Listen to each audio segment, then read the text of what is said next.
Oyaore nyako Ramogi Ajuang kamoro amora ma intiere kawuono tich ariyo mabende en tarik 2 dwe mar 8 higa mar 2022 kinde mabende odong' mana ndalo 6 kende to jo Kenya dhi e debe mane luto yiero maduong' mabende biro bag kanyo kochopo tarik 9 dwe mar 8 higa ni. Ichiw nade kamoro amora ma intiere buore Nairobi kae wachiw kod nyidho matin e gwenge ma intiere to piny oru e yo machalo nade. Kata kamano wantiere kae mar kelo ni chenro marwa mar ru piny machiegni. Nyinga Joyce Oduor. Nyako Ramogi Ajuang arwa ke chenro mar ru piny ni machiegni. En geno marani Ruoth Nyasaye yaw ni piny e yo makare. Wambendo yaw nono odiochieng' makawuono mwachopo e studio ka.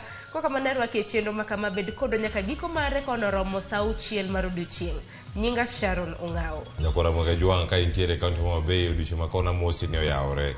Intiere wang' chieng' ward kata intiere Kanyaluo. Intiere Ndhewa Rangwe kacha intiere yo machalo Bay town uchewe yo machalo nade. Arwaki ni machiegni chenro mar piny odiochieng' makawuono ma en tarik 2 odong' mana ndalo 6 to chomo yiero maduong' madhi timore dwe mar 8 tarik 9. Kik idhi mabor. Nyinga Cleophas Oluoch.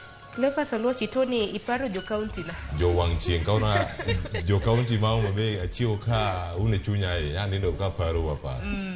To bende ng'e gimo meni chiwo ang'eni dhi nyiso Nyako Ramogi Ajuang nang'o. Mana kama ni chiwo na de Sharon. Ana chiwo makare. Koyo pod keitha matin. Kendo unu chal nadi ng'eni kana wuok Nyanza Kisumu na liet. Koro ma Nairobi ni an ok odwa biro na gajema. Ok apar ka yirwa Kisumu ok ing'eyo gimondo.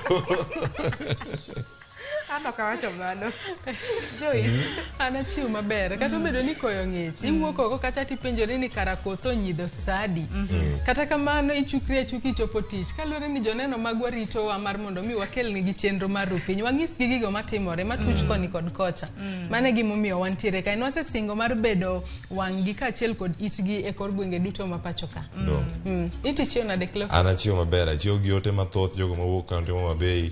Oro ote are odiochieng' manyoro nyaka kawuono kendo achiwo kan gi ote go e simba gimoro ma omora ahinya nikech kawuono watwak e wi Homa Bay. Homa Bay ma kono warango ni ng'wech ma laro kuma opogore dhi timore yo machalo nade. Koro achiwo yo makare kendo aikora odiochieng' makawuono chenro mar ru piny. Nyako Ramogi Ajuang intiere kanye biseloso chai ka dipo ni chiek chon ahinya ka dipo ni inyietho dala kanyo samoro tang' ahinya kik ogweyi ka dipo ni neno wa e View sasa ka neno wa Citizen Digital ikete mana Ramogi TV kochako sani saa 12 mar okinyi nyaka saa 6 mar odiochieng' kama dhi kelo chenro mar ru piny kaachiel kod mano mar ambako romo kama dhi chako okinyi ma kawuono ka dhi kelno weche manyien kaeto bang'e wadhi donjo e nonro mar gazet. Nyako Ramogi Ajuang nonro mar gazet kaka pile walidho gazet mano mar Daily Nation kaachiel kod The Standard. Wami mana siso mar gigo mabende omi peka e gazet 2. Bende wantiere kod gazet no mar Daily Nation kod The Star. Gazet momori e chiro kacha ibiro kawo thuolo mari makende inyiew ibed piny som kendi. Tok mano biro donjo e twak mokwongo e chenro mar ru piny mabende ibiro kelni kanyo kod nyawadwa Sharon Ongao. Nyako Ramogi Ajuang odiochieng' makawuono e twak mokwongo machakre saa 1 nyaka saa 2 mar okinyi. Wadhi bedo kwatwa kaluwore gi chal mar siasa. Pod ago mana weche mag siasa, yiero bende kayo chieng' ngeso mabiro bedo chieng' tarik 6 ema bende campaigns nego bed ni rumo. Men kaluwore gi dwaro mabende nogol ne jo siasa gi duol mochung' ne weche mag yiero. Mano chieng' ngeso. Dhi bedo nade? Jo siasa osebedo katimo kisera margi mar ombulu kendo chieng' no mogik kwethno mar Kenya Kwanza kaachiel kod Azimio oseketo ikruoge makoni kod kocha mar kuma gibiro time campaigns mag gi mogik. Mane mwanyalo wacho ni biro bedo thuolo margi mogik mar kwayo jo Kenya obi olusnegi ombulu. Nitiere jogo mapok ong'ado bura ka gibiro gochone Ponono Ruto Aponono Raila. Wantiere kod Wajakoya kaachiel kod Mwaure. Ponono chieng' sero ombulu mogik ng'ato nyalo ng'ado bura ni anto koro kochopo chieng' tarik 9 adhi gochone Wajakoya kata gochone Mwaure kata gochone Raila kata gochone Ruto. Kata kamano wan kaka jopiny wan ema wabiro yango jal mabiro bedo jatelo. Mano jatend piny Kenya mar 5 ma pacho ka. Mano koro Nyako Ramogi Ajuang abiro loso kaluwore gi weche mag siasa gik moko duto te siasa mabende timore kor gwenge. Wang'eni jatend piny Kenya Uhuru Kenyatta bende nitiere kaunti ma Kisumu ka bende nochopo odiochieng' manyoro. Bang' mano wadonjo pod wantiere mana itwak ka. Cleophas. Twak ma kamano Nyako Ramogi Ajuang wadhi chwali nyaka kaunti ma Homa Bay. Ema achiew ka moso odiochieng' ma kawuono ni uchiew yo machalo nade. Kar chung' od bura mane mineno ka gima dhi bedo gi pek ahinya e ng'wech mar laro kom gavana e kaunti ma Homa Bay, komno mara jaod bura ma county mano woman rep kachel kod mano bende mar senator kar chung'od bura mane mantiere kod kwan mamalo tere kaka oganda mantiere kar chung'od bura mano mantiere kod kwan mamalo mag jogo mondikore kaka jogo ombulu dhi kelo pogruok e county ma Homa Bay. Nyakora Moge Jwang orwake e twak ma kamano mar dhi bedo kod jolony e wechego mag siasa kachel kod jogo manono weche siasa kachel kod jafwambo madhi rango niere kaka wanyalo rango gik mopogore opogore matimore e county ma Homa Bay. Orwaki ni machiegni nikech kachenro rang chako mano yiero 2022 yiero masani wachomo machiegni. Ang'eni Sharon wuok konwa ni karachuonyo kar chung' od bura ma karachuonyo. So kirango jogo maluto mbulu bende gin gi ikruok makare kose pani kwan mag jogo mondikore bende gidhi wuok duto mondo giluto mbulu ne jal magidwaro tere kaka mano dhi konyo jogo malaro kom opogore opogore kaunti. Ante pani gi kor ka kor aneno ka gibiro wuok kendo ma en kaluwore kata mana kaka jo siasa kata mana jochung' mopogore opogore osebedo kata mana ka se oganda kata mana ka nyisogi mar mondo bi giwuog oko. Koro kata mana kaluwore waneno kata mana report ma bende wadhi kelo negi kwan mag joluto mbulu e kar chung' od bura mopogore opogore kar chung' od bura mandhiwa ema naneno ka nitiere gi joma thoth masani kata mana koro gilo jo karachuonyo malo koni. Koro mago duto to wadhi twak to ang'eni ka biro chopo yiero maduong' gibiro wuok oko kar romre margi. Nyakora Moge Jwang mane moiko kawuono ka wabo kelo ni county ka county odiochieng' ma kauno nyaka chieng' tich abich ka wanonogi kendo warango kaka inyalo go mbulu e yo makare. Iwacho ni kar chung' od bura mane madhi bedo gi pek ahinya e ng'wech moro amora mantiere county ma Kaluo mano kwarango Homa Bay kawuono warang Migori Siaya ka chieng' tich abich wategi county no ma Kisumu ikete mana ka saa 2 nyaka saa 3 ang'wa kelo ni chenro makamano.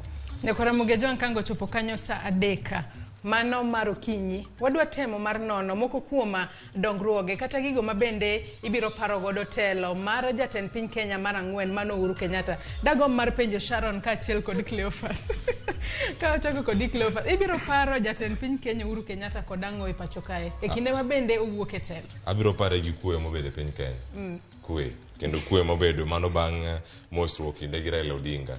Ai kaunti ma Kisumu ang'eyo gino ma koso kwe nyalo kelo. Koro bang' mano bang' mosruok ma kamano en mor na ahinya kata ka wachomo yiero wantiere gi chia moro kwa wacho ni wadhi e yiero ka wantiere kod kwe e chunywa kendo onge jok ma chal ka gima nyalo bayo dhoge kata nyalo golo tulo kinde duto. Abiro pare gi weche mag nyayo kwe kendo achiel mag oganda. Sharon into korka kore anto to wacho na buro mana pare gi chenro mopogore opogore ma bende osetemo mar yawa. Ng'eni jatend piny Kenya mar adek mosenindo Mwai Kibaki notemo mar kelo dongruoge ahinya ahinya yore mag ndere kata mana apeni. Jatend piny Uhuru Kenyatta bende osetemo ntiere wang' apeni mopogore opogore ma bende oseloso ntiere mosegund mago duto to wabiro pare go. Express bende nika matinde koro kata mana kidak Mombasa Road nyalo mana dhi piyo piyo. Koro mago moko ma abiro pare go to githoth. Nyakora Moge Jwang wanyiswa mara. Nyakora Moge Jwang in bende nyalo mana nyiswa ni jatend piny Kenya mar 4 mano Uhuru Kenyatta mosetelo ne piny Kenya kuom thuolo mar higni 10 ibiro pare kod ang'o ne ntiere kanyo kod agenda mage mag 4 madongo bende ochopo agenda go 4 madongo e yo makare kose oyo. Ichako oronwa ote mari e namba mar ote machuok mar 23600. Facebook kacha wantiere live yudo Ramogi TV Kenya, Twitter @Ramogi TV KE. Ka an bende nyalo tudri koda e Facebook page mara ma Joyce Oduor, Twitter handle @JoyceOduor_. Tudri koda mbiri Nyakora Moge Jwang buimba duto teko ruo Facebook, Twitter, Instagram, TikTok iyuda Sharon Ong'ao. Nyakora Moge Jwang ambi dan kanyo ka isero no SMS 3 ma osomni kanyo kod Joyce Oduor. Itudri koda an bende Cleophas Weche Facebook, Twitter, Instagram koda mano bende mar TikTok. Ikete mana kanyo Nyakora Moge Jwang sani nyaka saa 6 mar odiochieng' machiegni nikech ma en rupe. Mokwongo we wayud dhond weche okinyi ma kawuono. Njia ya kuhakikisha baba ameshinda ni gani? Ni nini? Mutajitokeza kupiga kura jameni.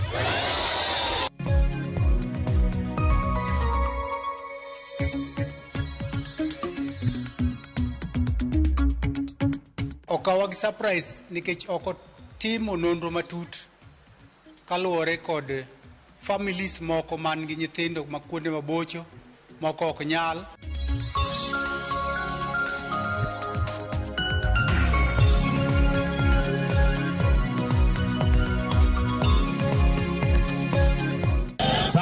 uchunguzi inaendelea kwa ofisi yangu kuona nani ameficha hiyo unga ndio iwafikie.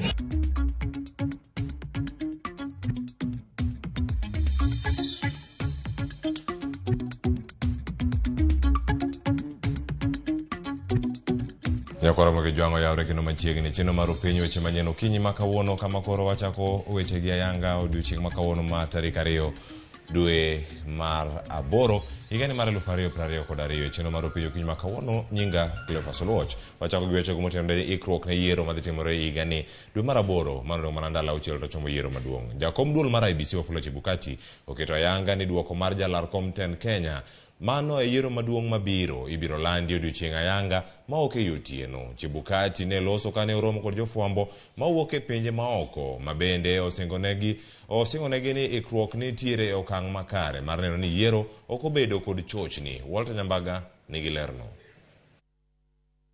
E kinde romo kod ute mag fwambo mawuok e pinje maoko kama bende Ramogi TV ne oyudo thuolo mar donjoe, duol mar IEBC omedo jiwo geno mar jo Kenya ni yiero mawang'ni idhi time yo ma uyanga kata mana duoko mar lemo mar jatend piny Kenya biro landi odiochieng' alanga ma ok otieno. We have 7 days to declare the winner of a presidential election, and let me assure the country and the whole world that we shall not announce the winner at night.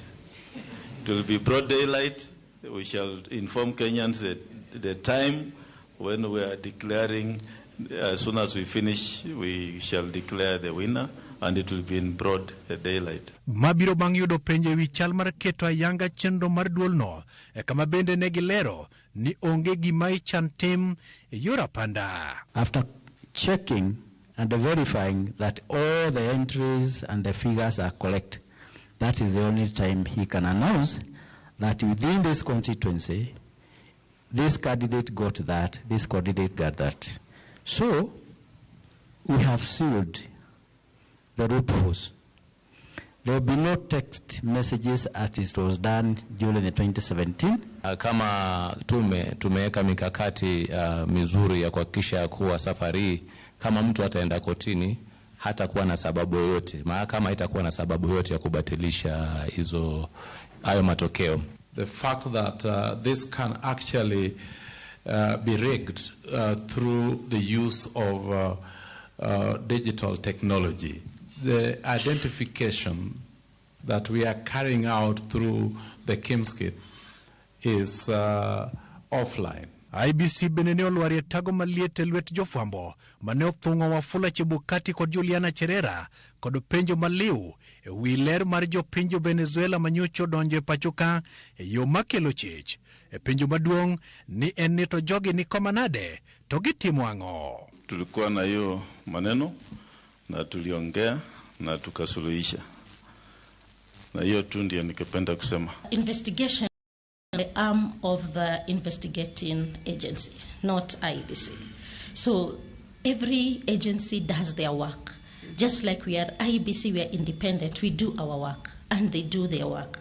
So the nitty-gritties of what is there and how it was resolved, I think it will be best answered by them. Duolno yango ni otese mogik mag luto mbulu chopo pachoka tich adek kabende gige goyo mbulu jomane idhi nyime kod chwale apise mag duolno manie gwenge ne ikruok ne yiero maduong'. Next ones were to arrive on 29th, and finally the 3rd will go to get the last ballots.